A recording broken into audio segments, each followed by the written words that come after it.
Hello everyone, students. Our next topic of directing chapter is leadership. Leadership क्या होता है, क्या इसके features होते हैं, and what are the styles of leadership. Today we are going to discuss these topics in this video. Leadership जैसे हम पहले भी discuss कर चुके हैं, is element of directing.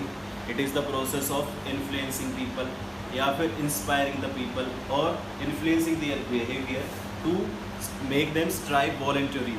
Voluntarily मतलब स्वेच्छा से, मतलब हम उनको प्रेशर नहीं करेंगे बल्कि वो खुद ही अपने आप हमारे जो इच्छा है या जैसा हम चाहते हैं वैसा वो काम करने लग जाएंगे अपनी इच्छा से, स्वेच्छा से, यानी कि voluntarily to strive to achieve the organisational objective. तो इसकी डेफिनेशन जो हो जाएगी leadership is the process of influencing the behaviour of the people to make them strive voluntarily to achieve the organisational objectives या गोल्स। ऑर्गेनाइजेशनल गोल्स जो होते हैं which are the basic reasons behind the existence of any business, उन objectives को achieve करने के लिए ही हमने ये लीडरशिप परफॉर्म करनी होती है। तो लीडरशिप के जो फीचर्स हैं वो इसकी डेफिनेशन से ही आ जाएंगे, जैसे it is the process of influencing the behaviour. तो leadership indicates the ability of an individual, या फिर हम यहाँ इसकी जगह वर्ड लिख सकते हैं leader to influence others. Leadership indicates the ability of a leader to influence other, यानी कि लीडरशिप नेतृत्व है क्या, कि जिनके ऊपर मैं लीडर हूँ या जिनकी लीडरशिप मैं कर रहा हूँ वो मेरी बातों से, मेरे बिहेवियर से या मेरे लीडरशिप स्टाइल से कितने इन्फ्लुएंस होते हैं, प्रभावित होते हैं। Next, leadership is continuous process. Leadership जो है वो कॉन्टिन्यूस प्रोसेस है। Leader need to perform leadership throughout the life of the organisation. Next point is leadership tries to bring a change in the behaviour of others, यानी कि leaders के जो followers होते हैं जिनके ऊपर वो लीडरशिप कर रहा है उनके बिहेवियर में चेंज लाने की ही एक कोशिश की जाती है through leadership. Next, leadership indicates the relationship between the leader and the follower. Leader की बात फॉलोअर कब मानेंगे, जब उनके रिलेशनशिप अच्छे होंगे। अगर मेरी बॉस से बनती ही नहीं है तो मैं उसकी बात उसके सामने तो शायद मान लूँ बट लिटरली नहीं मानूंगा, ठीक है।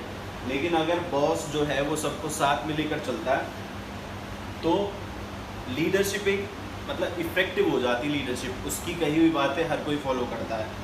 तो जो लीडरशिप का पूरा टोटल जो सिनेरियो है that depends upon the leaders relationship between the leader and the followers. Last but not the least, leadership is exercised. क्यों करते हैं हम leadership? To achieve the organisational goals. तो इसके फीचर्स हैं, सिंपल है बिल्कुल, जितने लिखे हैं उतने ही लर्न करने, इससे ज़्यादा ना लिखना है ना याद करना है। नेक्स्ट और सबसे इम्पॉर्टेंट टॉपिक जो है लीडरशिप में वो है लीडरशिप स्टाइल्स। लीडरशिप स्टाइल्स क्या होते हैं, कैसे होते हैं, वो हम डिस्कस कर रहे हैं। लीडरशिप पहले तो 3 तरीके की होती है, डेमोक्रेटिक, ऑटोक्रेटिक, ऑटोक्रेटिक का दूसरा नाम ऑथोरिटेरियन लीडरशिप, लेजिस्फेयर या फ्री रेन लीडरशिप, लेजिस्फेयर और फ्री रेन लीडरशिप। ये 3 तरीके के स्टाइल्स हैं। ये होते क्या हैं वो हम डिस्कस करेंगे। पहला है डेमोक्रेटिक। बुक में आपको पहला ऑटोक्रेटिक मिलेगा बट इसका कोई सीक्वेंस नहीं, कैसे भी हम इसको कर सकते हैं। डेमोक्रेटिक लीडरशिप स्टाइल, देखो डेमोक्रेटिक में लीडरशिप स्टाइल जो होता है डेमोक्रेटिक, वहाँ पर क्या है, ये ग्रुप सेंटर्ड है। ग्रुप सेंटर्ड का मतलब क्या है कि पूरा ग्रुप जो है वो मिलकर काम करता है, ठीक है। सपोज यहाँ पर जो ए है वो कौन है, बॉस। इन तीनों में ही ए जो है वो बॉस है, यानी कि लीडर है,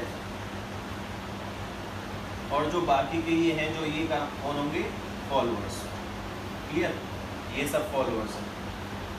अब होता क्या है कि जो ए यानी कि जो लीडर है वो पहले सारी टास्क, सारे प्लान, सारी पॉलिसी, सारी स्ट्रेटजीज जब बनाता है तो सबसे क्या करता है, डिस्कस करता है, ठीक है।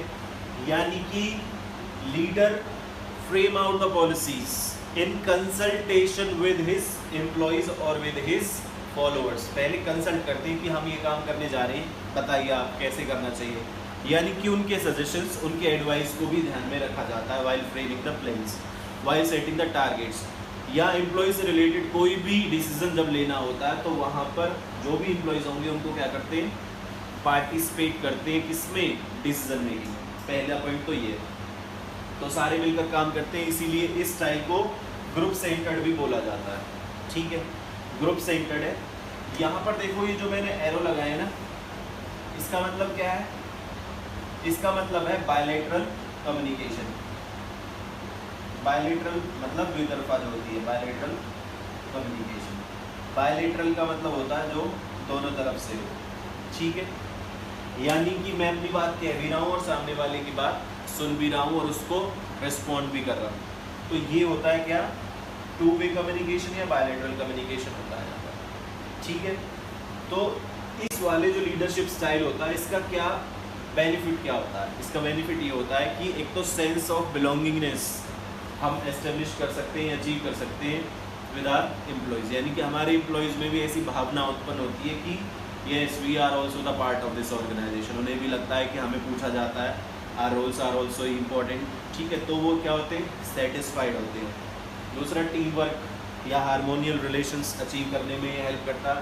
और सेटिस्फाइड होने की वजह से वो ज़्यादा कमिटमेंट के साथ काम करते हैं, ज़्यादा डिवोशन के साथ काम करते हैं, ज़्यादा लॉयल्टी के साथ काम करते हैं। तो इसका एक बेनिफिट हो गया।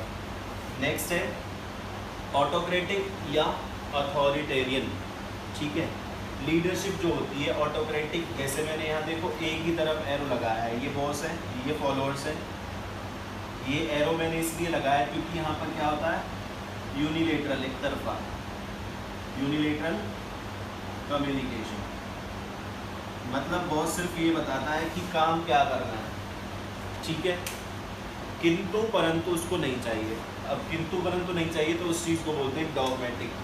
क्या बोलते हैं, डॉगमेटिक। डॉगमेटिक का मतलब ये है कि जैसे उसने काम बोल दिया उसे उसमें इफ एंड बट नहीं चाहिए, उसे कोई भी मतलब चेंजेस नहीं चाहिए, जैसे वो चाहता है काम वैसे ही होना चाहिए। तो उसे बोलेंगे डॉगमेटिक लीडरशिप स्टाइल या ऑटोक्रेटिक अथॉरिटेरियन लीडरशिप स्टाइल। यहाँ पर यूनिलेटरल कम्युनिकेशन होता है। यहाँ पर जो भी टास्क मैनेजर को करानी होती है, जो भी लीडर को काम कराना होता है, वो सिर्फ एज अ ऑर्डर और कमांड दी जाती है।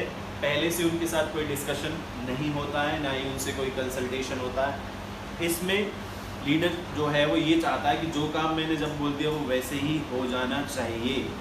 तो वो क्या होता है, डॉगमेटिक। और इसको जैसे ये ग्रुप सेंटर्ड है, ये बॉस सेंटर्ड होती है।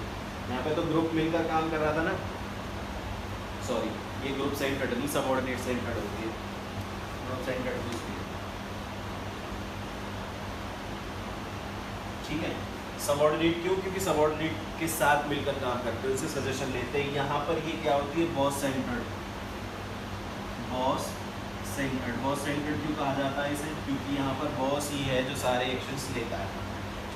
इसमें जो एम्प्लॉयज़ काम करते हैं उनका रिवार्ड और पनिशमेंट किस पर डिपेंड करता है, it depends upon the and results. अगर टाइम पर काम पूरा हो गया, अच्छे से हो गया तो रिवार्ड मिलता है, और अगर उल्टा हुआ तो फिर पनिशमेंट भी मिल सकती है। तो punishment and rewards both depends upon the end result of the task being given to the employees.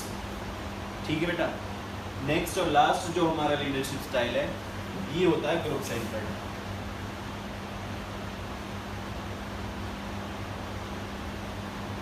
यहाँ क्या होता है, लेज़र-फेयर और फ्री रेंज लीडरशिप। यहाँ पर सारी पावर, सारी अथॉरिटी किसको दे दी जाती है, सारे सबऑर्डिनेट्स को। ठीक है, जो लीडर है वो टास्क में होता ही नहीं एक्चुअली, क्लियर।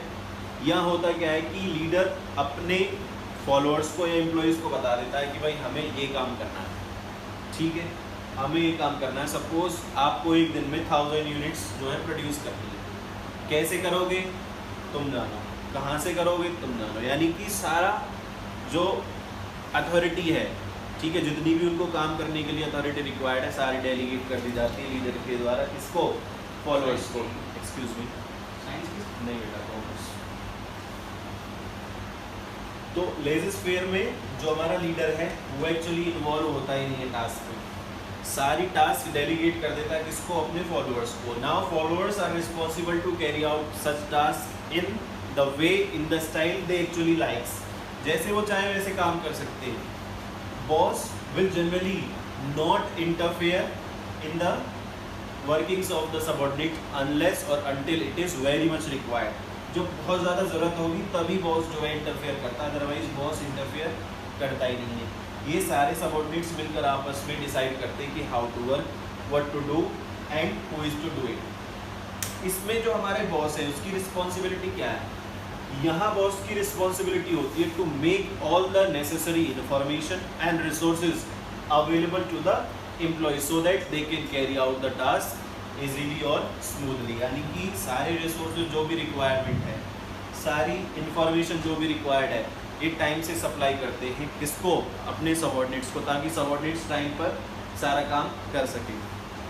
दूसरा, ये जो हमारे मैनेजर होते हैं यहाँ पर या लीडर जो होते हैं, दे maintain the contact with outsiders.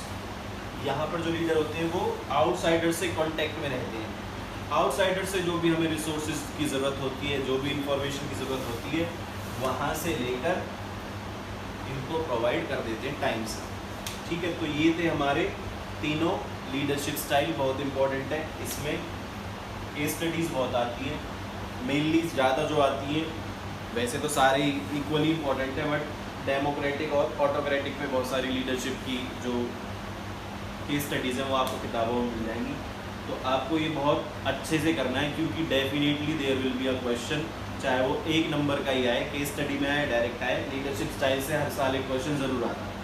ठीक है, तो यहाँ पर हमारा लीडरशिप भी ख़त्म हो चुका है। स्टूडेंट्स, मैंने आपको स्टार्टिंग में बताया था कि डायरेक्टिंग के 4 एलिमेंट्स होते हैं, जिसमें हमारा सुपरविज़न था। सुपरविज़न की जो डेफिनेशन है और क्या होता है, वो जितना हमने एलिमेंट में पढ़ा था उतना ही है, उससे ज़्यादा सिलेबस में नहीं है। लास्ट ईयर सिलेबस से डिलीट ही कर दिया गया है सुपरविज़न तो।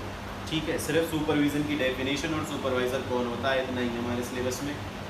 इस साल कुछ और भी टॉपिक्स डिलीट हुए हैं, जैसे barriers to effective communication and measures to overcome the barriers, ये हमारे सिलेबस में नहीं है। तो 4 में से 1 तो पहले ही उड़ा दिया था CBSE ने, बचे 3 मोटिवेशन और लीडरशिप जो हम कर चुके हैं, और लास्ट जो है कम्युनिकेशन। कम्युनिकेशन में भी बैरियर्स टू इफेक्टिव कम्युनिकेशन क्या होते थे, यानी कि जो हम कम्युनिकेट करते हैं आपस में, तो जो हमारा एक्सचेंज ऑफ इन्फॉर्मेशन या शेयरिंग ऑफ इन्फॉर्मेशन होता है, उसमें जो भी बाधाएं आती हैं वो कौन कौन सी बाधाएं होती हैं, किस किस तरीके की होती हैं, वो अब हमारे सिलेबस में नहीं है। बहुत डिफ़िकल्ट भी लगता था बच्चों को, कन्फ्यूजिंग भी लगता था, तो यू आर लकी इनफ कि अभी सिलेबस में नहीं है। और measures to overcome the barriers, कि उन बाधाओं को कैसे दूर कर सकते हैं, उनके लिए हमें क्या मेजर्स लेने चाहिए, ये भी सिलेबस में नहीं है। तो सिर्फ कम्युनिकेशन की डेफिनेशन, कम्युनिकेशन के क्या एलिमेंट्स होते हैं, जो हम पहले आपने शायद डायरी मेकिंग या कुछ ऐसे ही टॉपिक होते हैं इंग्लिश में जिसमें हम पढ़ते हैं ना, sender receiver, encoding decoding media noise, ये सब पढ़ते हैं ना, फीडबैक, ये सारा रहता है। बस एक वीडियो और आएगी इस चैप्टर की, फिर ये चैप्टर फिनिश है। ठीक है बेटा, थैंक यू।